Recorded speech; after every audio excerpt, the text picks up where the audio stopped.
Item ಯಾವುದೇ ಇರಲಿ try ಮಾಡಿ ಆಚಿ ಚಿಕನ್ ಮಸಾಲಾ. ಆಚಿ ಚಿಕನ್ ಮಸಾಲಾ. ಬೇರೆ ಕಡೆ ಹೋಗಿ ನೋಡೋಣ ಹಂಗಾದ್ರೆ.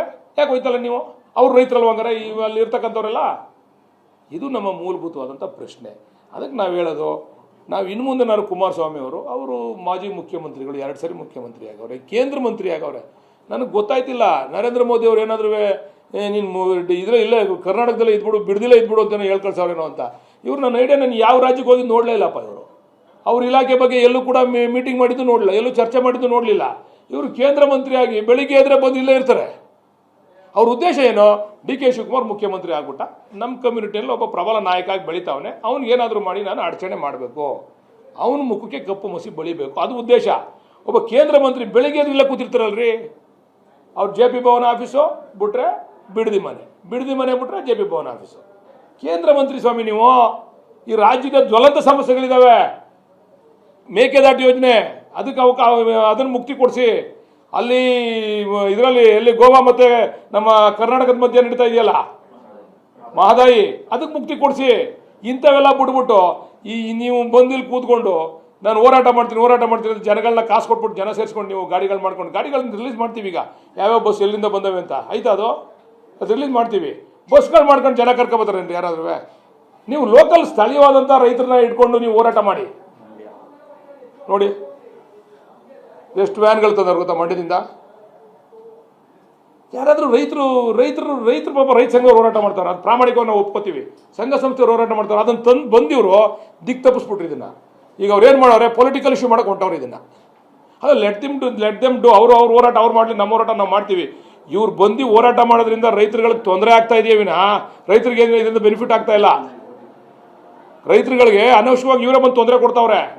ನಾವು ರೈತರ ಹತ್ರ ಕರೆದಿದ್ದು ಡಿ ಕೆ ಶಿವಕುಮಾರ್ ಅವರು, ಅವ್ರಿಗೆ ಏನೇನು ಅಹವಾಲು ಐತೆ ಎಲ್ಲ ಕರೆದು ಮಾತಾಡಿ ಅಂತ ಹೇಳಿದ್ರು. ಅಷ್ಟರಲ್ಲಿ ಇವರೇ ಅವ್ರನ್ನ ಎತ್ಕಟ್ಟಿ ಸುಮ್ಮನೆ ಗೊಂದಲ. ಆಮೇಲೆ ಇರೋ ರೈತರನ್ನ ಎತ್ಕಟ್ಕೊಂಡು ಮಾಡಲಿ.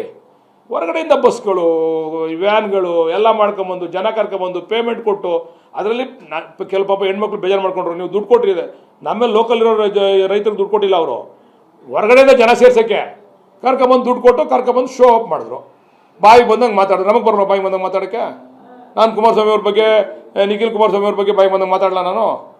ನಮಗೂ ಮಾತಾಡೋಕ್ಕೆ ಬರ್ತದೆ, ಲ್ಯಾಂಗ್ವೇಜ್ ನಮಗೂ ಐತೆ. ಆದರೆ ನಾವು ಅದೆಲ್ಲ ಮಾತಾಡಲ್ಲ, ನಾವು ಗೌರವವಾಗಿ ಮಾಡ್ತೀವಿ. ಅದಕ್ಕೆ ನಾನು ಹೇಳ್ತಕ್ಕಂಥದ್ದು, ಹೋರಾಟ ಏನಿದ್ರು ನಿಮ್ಮ ಮಾಧ್ಯಮದವ್ರ ಮುಂದೆ ಇರಲಿ, ಮಾತುಕತೆ ಏನಿದ್ರು ನಿಮ್ಮ ಮಾಧ್ಯಮದವ್ರ ಮುಂದೆ ಇರಲಿ. ನಮ್ಮ ಉದ್ದೇಶ ಏನೋ ಜಗಳ ಅಲ್ಲ. ಸಾರ್ವಜನಿಕವಾಗಿ ಯಾರು ತಪ್ಪು ಮಾಡಿದ್ರು, ಯಾರಿಂದ ಇದಾಯಿತು, ಏನಾಯಿತು ಅನ್ನೋದು ತಿಳಿಸ್ಬೇಕದು. ಯಾಕೆ ಇಡೀ ರಾಜ್ಯಕ್ಕೆ ತಿಳಿಸ್ಬೇಕು ನಾವು. ರಾಜ್ಯದ ಜನಕ್ಕೆ ಗೊತ್ತಿಲ್ಲ ಇಲ್ಲೇನು ನಡೀತಾ ಇದೆ ಅಂತ. ಇವ್ರು ಹೋರಾಟ ಮಾಡಿರೋದೇ ಸತ್ಯ ಅನ್ಕೊಂಬಿಟ್ಟವ್ರೆ ರಾಜ್ಯದ ಜನ. ಇದು ತೀರ್ಮಾನ ಆಗಬೇಕು ಅಂತಕ್ಕಂಥ ದೃಷ್ಟಿಯಿಂದ ಡಿ ಕೆ ಶಿವಕುಮಾರ್ ಅವರು, ನೀವು 4-5 ಜನ ಬನ್ನಿ ಚರ್ಚೆ ಮಾಡೋಣ, ಸಾರ್ವಜನಿಕವಾಗಿ ಗೊತ್ತಾಗಲಿ ಜನಕ್ಕೆ ಅಂತ ಕರೆದವ್ರೆ ವಿನ ನೀವು ಬೈರ್ಮಂಗ್ಲಕ್ಕೆ ಬನ್ನಿರಿ ಅಂತಂದರೆ ಬೈರ್ಮಂಗ್ಲ ನಾವು ಬರ್ತೀವಪ್ಪ. ಏನು ಮಾಡ್ತಾರೆ ಬೈರ್ಮಂಗ್ಲದಲ್ಲಿ? ಏನು ಹೊಡೆದಾಕ್ಬಿಡ್ತಾರೆ ನಮ್ಮನ್ನ? ಸರ್ ಒಪ್ಪಿಲ್ಲ ಅನ್ನೋದನ್ನ ತೀರ್ಮಾನ ಮಾಡ್ತೀವಲ್ಲ ಸರ್. ಈಗ ಎಷ್ಟು ಜನ ಒಪ್ಪೋರು ಏನು ಅಂತ ನಾವು ರಿಲೀಸ್ ಮಾಡ್ತೀವಲ್ಲ ಸರ್. ಈಗ ಕೆಂಪೈನ್ ಪಾಳ್ಯದಲ್ಲಿ 570 ಜನ ಇದ್ದರು. ಎಲ್ಲರೂ ಕೂಡ ಬಂದು 500 ಜನ ಹೆಚ್ಚು ಕಡಿಮೆ ಬಂದು ಒಪ್ಪಿಗೆ ಪತ್ರ ಕೊಟ್ಬಿಟ್ಟು ಹೋಗಿದ್ದಾರೆ. ಈಗ ಹಂಗಾರೆ ಅವ್ರು ರೈತರಲ್ವಾ? 570 ಜನದಲ್ಲಿ 500 ಜನ ಕೊಟ್ಟರೆ ಎಷ್ಟು % ಆಯಿತು? ನೀವೇ ಆಲೋಚನೆ ಮಾಡಿ. ಸುಳ್ಳಾದರೆ ನೀವು ಮಾಹಿತಿ ತೊಗೊಳ್ಬೇಕಾರೆ ಮಾಹಿತಿ ತೊಗೊಳ್ಳಿ ಎಷ್ಟು ಜನ ಒಂದು ಒಪ್ಪಿಗೆ ಪತ್ರ ಕೊಟ್ಟವ್ರೆ ಅಂತ. ಹಂಗೆ ಬೈರ್ಮಂಗಲದಲ್ಲಿ ಕೆಲವರು ಸರ್, ಇಲ್ಲಿ ಏನಾಗಿದೆ ಹೇಳ್ತೀನಿ ಕೇಳಿ. ಇಲ್ಲಿ ಕೆಲವೊಂದು ಅವ್ರ ಫ್ಯಾಮಿಲಿ ಸಮಸ್ಯೆಗಳಿದ್ದಾವೆ, ಡಿಸ್ಪ್ಯೂಟ್ಸು, ಇದು ಬಗೆಹರಿದಿಲ್ಲ, ಇದರಿಂದ ಸ್ವಲ್ಪ ಸಮಸ್ಯೆಗಳಾಗ್ತವೆ. ಇನ್ನು ಕೆಲವರು ಪಾಪ ಇದನ್ನೇನೋ ಹೈನುಗಾರಿಕೆ ಮಾಡಿ ಜೀವನ ಮಾಡ್ತಾವ್ರೆ, ಅದು ಸ್ವಲ್ಪ ಏನೋ ಸಮಸ್ಯೆಗಳಿದೆ. ಅವ್ರಿಗೆಲ್ಲ ಬೇರೆ ಬೇರೆ ರೀತಿ ಪರಿಹಾರ ಕೊಡಬೇಕು ಅಂತ ನಾವೆಲ್ಲ ತೀರ್ಮಾನ ಮಾಡಿದ್ದೀವಿ ರೈತರುಗಳಿಗೆಲ್ಲ.